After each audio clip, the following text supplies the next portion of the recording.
తెలంగాణ వరంగల్ జిల్లా స్టేషన్ ఘన్పూర్ నియోజకవర్గం పెద్దపెండ్యాల గ్రామం. నిరుపేద కుటుంబం. అబ్రహం ఆంటోనియమ్మల సంతానం. రాజారపు ప్రతాప్. పేదరికంలో పెరిగిందొక ఆలోచన. పేదల సంక్షేమం కోసం మదర్ తెరీసాలా, మహాత్మా గాంధీలా, అంబేద్కర్లా పాటుపడేవారెందరూ. ఆ కోవలోనే సాక్షాత్కరించిన మహోన్నత వ్యక్తి రాజారపు ప్రతాప్. రాజారపు ఆశయాలను అక్షర సత్యాలుగా మార్చిన మహనీయుడు ఫాదర్ కొలంబో. అంటరానితనం, కుష్ఠవ్యాధిగ్రస్తుల పట్ల అనాదరణతో చలించిన హృదయం. కొలంబో ఆశీస్సులతో మహాత్మాగాంధీ ఆసుపత్రిలో అసిస్టెంట్ పారామెడికల్ ఆఫీసర్గా శిక్షణ పొందిన రాష్ట్రంలోని ఏకైక వ్యక్తి. తెలంగాణలోని వివిధ జిల్లాలకు చెందిన కుష్ఠవ్యాధిగ్రస్తులను ఏకం చేసి కట్టించిన colony Rajiv Nagar leprosy colony. సామాజిక పరంపరలో ఫాదర్ కొలంబో, లోడి, మాస్ స్వచ్ఛంద సంస్థల సౌజన్యంతో 60 మంది అనాథ భిక్షగాళ్లకు పక్కా ఇళ్ల నిర్మాణం. నాడు అడుక్కునే స్థాయి, నేడు అప్పులిచ్చే స్థాయి. విద్యా వికాసానికై మరో ముందడుగు సెయింట్ ఆంథోనీ స్కూల్. ప్రారంభం నుండి 2000కు పైగా విద్యార్థులకు ఉన్నత విద్య, బడుగు బలహీన వర్గాలకు ఉచిత విద్య. గ్రామీణ ప్రాంతాలకు చెందిన 60 మంది పట్టభద్రులైన నిరుద్యోగులు నేడు సెయింట్ ఆంథోనీ అధ్యాపకులు. ఎయిడ్స్ లెప్రసీ వాళ్ళకు కూడా చాలా బాగా చేశారు. ఇక్కడ మేము ప్రోగ్రామ్ కండక్ట్ చేసినప్పుడల్లా కూడా ఎస్సీ ఎస్టీ వాళ్ళతో పాటు ఎయిడ్స్ పిల్లల్ని, లెప్రసీ పిల్లలకు కూడా మేము కండక్ట్ చేస్తూ ఉంటాము. వాళ్ళకు కూడా ఉచిత భోజనము మేము ఎప్పుడైతే ప్రోగ్రామ్స్ కండక్ట్ చేసుకుంటామో వాళ్ళకు కూడా అన్నీ కల్పిస్తాం. నా సార్ చేసిన వాటిలలో ఇప్పటికి నేను వచ్చిన 11 ఇయర్స్లో మాత్రం ఒక గుడ్ నేమ్ అని ఉంది ఇక్కడ. అది ఎస్సీ ఎస్టీ వాళ్ళు కానీ బీసీ కానీ అందరికైతే బాగానే చూస్తారు. అదేవిధంగా ఇప్పుడు ఊర్లో ఎవరైనా చనిపోయినని చెప్పిన వెంటనే తన దగ్గర ఎంత ఉంటే అంత ఇవ్వటం. అది 5,000 కానీ 2,000 కానీ జేబులు ఎంత ఉంటే సహాయం చేయటం. ఇంకా పేద పిల్లలకంటే జబ్బు చేసిన వాళ్ళకు కూడా వాళ్ళు డబ్బులు పెట్టి చేపించుకునే లేని పరిస్థితిలో ఉంటే తను ఆ విధంగా కూడా హెల్ప్ చేయటం జరిగింది. పేదల పాలిటి జీవన జ్యోతి, జీవజ్యోతి. అనతి కాలంలోని అనేక సామాజిక కార్యక్రమాలు, ప్రశంసలు. చదివి సునీత చనిపోయిండు. భూమి కౌలు తీసుకొని అప్పుల బాధకు ఆగలేక చనిపోయిండు. చనిపోగానే రాధారపు పదాపన్న దగ్గర తీసుకొని పిల్లల 10వ తరగతి దాకా చదివిస్తానని ఆయన వెనకేసుకున్నాడు. వెనకేసుకొని తీసుకుపోయిండు. నా పేరు కొమరయ్య, అభినేష్, అర్చన, లక్ష్మి. మేము ముసలిలో చదవలేమంటే ఆయన తీసుకుపోయి చదివిస్తాడు. రాజారావు ప్రతాప్ గారు మాకు చర్మకారులకు మాకు ఇళ్ల స్థలాలు ఇప్పించారు. అలాగే మేము దళితులమైన మాకు చేసుకోవడానికి ఏం లేకపోతే ఎస్సీ కార్పొరేషన్ నుంచి మాకు లోన్స్ ఇప్పించారు. మా కుల సభ్యులకు చాలామందికి ఇప్పించారు. ఆయన చాలా మంచి వ్యక్తి. శ్రీశైలం చిందు యక్షగానం సార్. అది వర్ధనపేట మండలం పంతిని గ్రామం సార్. సారు మాకు మన రాజారావు ప్రతాప్ గారు మాకు ఆయన దయ వల్ల మాకు క్యాస్ట్ సర్టిఫికేట్ కూడా ఇచ్చారు. అంతకుముందు ఆర్డీఓ చుట్టూ తిరిగేవారిని. ఆ సారు దయతో మాకు ఇప్పుడు ఎంఆర్ఓ ద్వారా మాకు క్యాస్ట్ సర్టిఫికేట్ ఇచ్చాడు. మాకు ఊడు లేక నిరుపేదలమైన మాకు సంచార జాతులని మాకు సిటీలో 162 మంది కళాకారులకు 162 ప్లాట్స్ ఇప్పించాడు. ఇప్పుడు మాకు ఇల్లు కూడా కట్టించున్నాడు సార్. అలాగే మా పిల్లలు చదివించడానికి కూడా ఎంతో సహాయం చేస్తున్నారు. మాకు ఇల్లు తెప్పించిండు అయ్యా, మాకు భూములు ఇప్పించిండు అయినా. ఇప్పుడు ప్రతి మాటకైనా మాకు అయినా తోడుగా నీడగా ఉండి అందరిగా ఉండి మాకు సహాయం చేస్తాడు అయ్యా. జీవజ్యోతి ప్రస్థానంలో నాటి బానిసల ఆవాసం నేటి Maripallegudem. Father Colombo, Italian sisters Lawrence, Preethi గార్ల 25 లక్షల ఆర్థిక సహకారంతో 35 మంది నిరుపేద కుటుంబాలకు పక్కా ఇళ్ల నిర్మాణం. అదనంగా ప్రాథమిక పాఠశాల. వచ్చింది ఇల్లు కొట్టుకపోయినప్పుడు మళ్ళీ ఆడుకున్న వాళ్ళు లేరు. అధికారులు ఎవరు రాలేదు. ఇక్కడ దాకా వచ్చి చూసినలో మరిపోయారు. అదంలో ఇది సార్ తీసుకొచ్చి రాధారపతం వచ్చి మమ్మల్ని ఆదరించుకొని మాకు 30 ఏళ్ళు సాక్ష్యం చెప్పించి మమ్మల్ని ఆదుకొని ఆదరించి మా ఇల్లు కొట్టుకపోయిన ఇట్లా ఈ మాదిరిగా కట్టించాడు. మాకు ప్రతి విధిలేని స్థితిలో కూడా మాకు ఎలాంటి అవకాశాలు కూడా ఉండా మమ్మల్ని రూపాయి పెట్టకుండా మాకు సాయం చేసి 30 ఏళ్ళు కట్టించి మమ్మల్ని 30 ఏళ్ళు తోలి మాకు తాళం రోలు ఇచ్చిపోయాడు. పీతి లేవల తీసుకొచ్చి వాళ్ళని చూపించి తీసుకోవాలతో పాటు తాళం రోలు ఇచ్చిపోయాడు మమ్మల్ని ఆదరించి.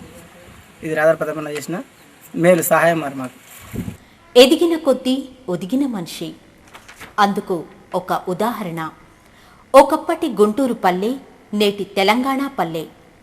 కాలి నడకన కూడా వెళ్లలేని పరిస్థితిలో ఉన్న తెలంగాణ పల్లెలో రాజారపు ప్రతాప్ అడుగు పెట్టాక కొత్త వెలుగు.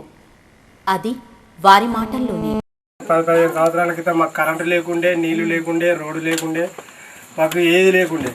ఒక దేవునిలాగా ఒక దేవుని రూపంగా వచ్చి మాకు ఒక 2 సంవత్సరాలు 3 సంవత్సరాల క్రితం వచ్చి ప్రతాపన్న అనే వ్యక్తి ఆయన వచ్చి మాకు అక్కడ నుండి మానేపల్లి నుండి ఇక్కడ వరకు నడిచి వచ్చి మాకు మా పరిస్థితులు చూసి, మా వ్యవహారం చూసి, మా పొజిషన్ చూసి, అన్నీ చూసి మాకు వచ్చి రాగానే పోయి టీవీకి పేపర్కు అన్ని ఇచ్చికి మా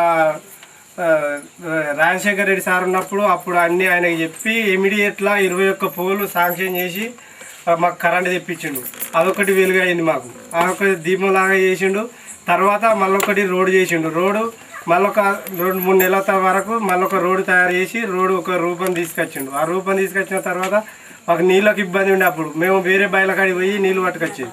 నీళ్ళు పట్టుకొని ఇచ్చేటప్పుడు చూసి నీళ్ళకి ఇంతగానో పరిస్థితులు ఉన్నారని నల్లాల బావి నల్లాలకు శాంక్షన్ చేసి నల్లాల బావి తవ్విచ్చిండు. దాని పక్కపండి బోరు కూడా వేసిండు. బావిలో నీళ్ళు పడితే పడగానే బోర్ వేసిన తర్వాత బావి తవ్విచ్చిండు. బావి తవ్విచ్చినాక ఇప్పుడు నీళ్ళు వచ్చినాయి మాకు. ట్యాంకీ కూడా ప్రపోజల్ ఉన్నది. ట్యాంకీ కూడా కడతాడు మాకు నమ్మకం ఉన్నది. ఇప్పటి వరకు అయితే మాకు ఆయన వచ్చిన కంచెల్లి ఒక దీవెన, ఒక దేవతలాగా మాకు ఎదురొచ్చిండు. మేము ఒక వెలుగులు ఉన్నాము. ఆయనే దీపం మాది. మాకు ఆయన అంటే మాకు ఎంతో అభిమానం. ఆయన అంటే మా గుండెలల్లో ఎప్పటికీ చచ్చినంత వరకు మా గుండెలల్లో పెట్టుకొని మేము బతికే పొజిషన్ మాది. ఇప్పుడు మాత్రం ఆ సార్ వచ్చిన కానించి మాకు మంచిగానే ఫోన్లు తెచ్చిండు, చేసిండు. మా కష్టం అనేది ఆయన చూసిండు. ఆయనను మా ఆత్మలో కూడా పెట్టుకుంటాం సార్, మంచిగా చూసుకుంటాము. అతనికి ముందుకు రావాలని కూడా మేము బాగా పోరాడతాము. మా సంఘం ఒకటి ఉంది, మాది మహిళా సంఘం సారు. ఎంతకైనా కూడా మేము పోరు చేసి ఆయన ముందుకు తీసుకొస్తాము. ఆయన నీడ ఉంటే మేము ఎప్పటికైనా జీవించుకుంటూ ఉంటాం సార్. మానవ సేవయే మాధవ సేవ. మానవ సేవయే పరమావధిగా నిలిచిన ఆపన్న హస్తం జీవజ్యోతి. గట్టు కరుణాకరన్, మా నాన్నగారు గట్టు మల్లయ్య గారు. నేను పని చేసుకుంటూ టైర్ పంక్చర్ చేసేవాడిని. అనుకోకుండా సడన్గా సాయంత్రం 6 గంటలకు పని చేస్తూ సడన్గా పడిపోయేసరికి ఎంజిఎం తీసుకుపోతే పట్టకుండా మన నిమ్స్ తీసుకెళ్ళండి. అక్కడ మనం భరించలేని ఖర్చు రావడంలో ఆరోగ్యశ్రీ కూడా లేదని చెప్పారు. వైద్యం ఆరోగ్యశ్రీలో కూడా లేదని చెప్పేసరికి మన రాజా ప్రతాప్ గారు ముందడబడి మాకు ఆర్థిక సాయం చేసుడు కాక అతను హాస్పిటల్లో ఉండి నిమ్స్లో ఉండి డాక్టర్తో మాట్లాడి ఆరోగ్యశ్రీ తెప్పించిండు. దాంతో ఇప్పుడు ఆరోగ్యం బాగుంది. అతని సహకారం బాగా అందింది మాకు. వెళ్ళవేళ రాజా ప్రతాప్ గారికి రమ్మని ఉంటాము. ప్రతాపే కట్టించిండు పేదవాళ్ళమని. ప్రతాప్ వచ్చి చూసి మాకు కట్టించిండు పేదవాళ్ళమని. ఆయన కట్టించినదే ఇది ఇల్లు. మన హోటల్ చేపిస్తూ అదే పిలిపించాను. వచ్చి హోటల్కి వచ్చి చేసిపోయాడు. చేసిపోయాక రాజకీయం అప్పటి స్టార్ట్ చేసినాక చేసినాక నా ఇంటికి వచ్చి ఒకసారి వచ్చి 80% నీళ్ళు దిక్కున్నా అని వచ్చి లేదన్నా మా బతులు చేసుకోదా అని నేను చెప్పినాను. చెప్పని ఏంటంటే అట్లా ఉంటుంది నీళ్ళు నీకు సాయం చేస్తుంటే లేదన్నా పరిస్థితి బాగలేదు దూరం ఉన్నారని అనేకంటే నువ్వు చెప్పని చెప్పి నెట్టి 20 రూపాయలు మనకి ఇచ్చేసింది. బేస్మెంట్ లేకుండా మళ్ళీ లేకుండా వేసినట్టు మళ్ళీ కార్డు ఇట్లా తీసుకొచ్చి అన్ని స్టాక్ దాకా అన్నీ నుండి చేసింది. చెప్పుకుంటూ పోతే 108 రాకముందు మారుమూల ప్రాంతాల గిరిజనుల కోసం సంచార వైద్యశాల, వైద్యులు, సిస్టర్లు, ల్యాబ్ టెక్నీషియన్ల ఏర్పాటుతో ఉచిత వైద్య సేవలు, మందుల పంపిణీ. మనిషికి కావలసిందే తిండి, ఉండడానికో చోటు. ఈ రెండూ లేని సంచార జాతి పక్షుల నమ్ముకొని జీవించే పిట్టల కుటుంబాల వారు. రాజారపు చొరవతో ఇప్పుడు వారికి ప్రభుత్వ గుర్తింపు, త్రాగునీరు, విద్యుత్తు తదితర సౌకర్యాలు కల్పించారు. వారి పిల్లలకు ఉచిత విద్య, హాస్టల్ సౌకర్యం కల్పించి వారి జీవితాల్లో వెలుగు నింపారు.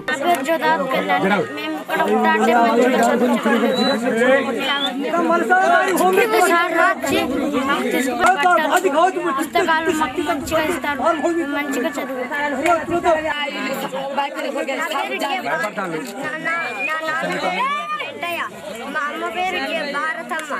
నేను తరగతి చదువుతున్నాను. బాగా చదువుతాను. అక్కడ బాగా ఇచ్చారు మాకు పౌడర్ అవన్నీ బువ్వా మంచిగా పెడతారు. బుక్కులు సబ్బులు అన్నీ ఇస్తారు మాకు. అక్కడ మేము ఉంటామని మాకు ఆశ ఉంది సార్.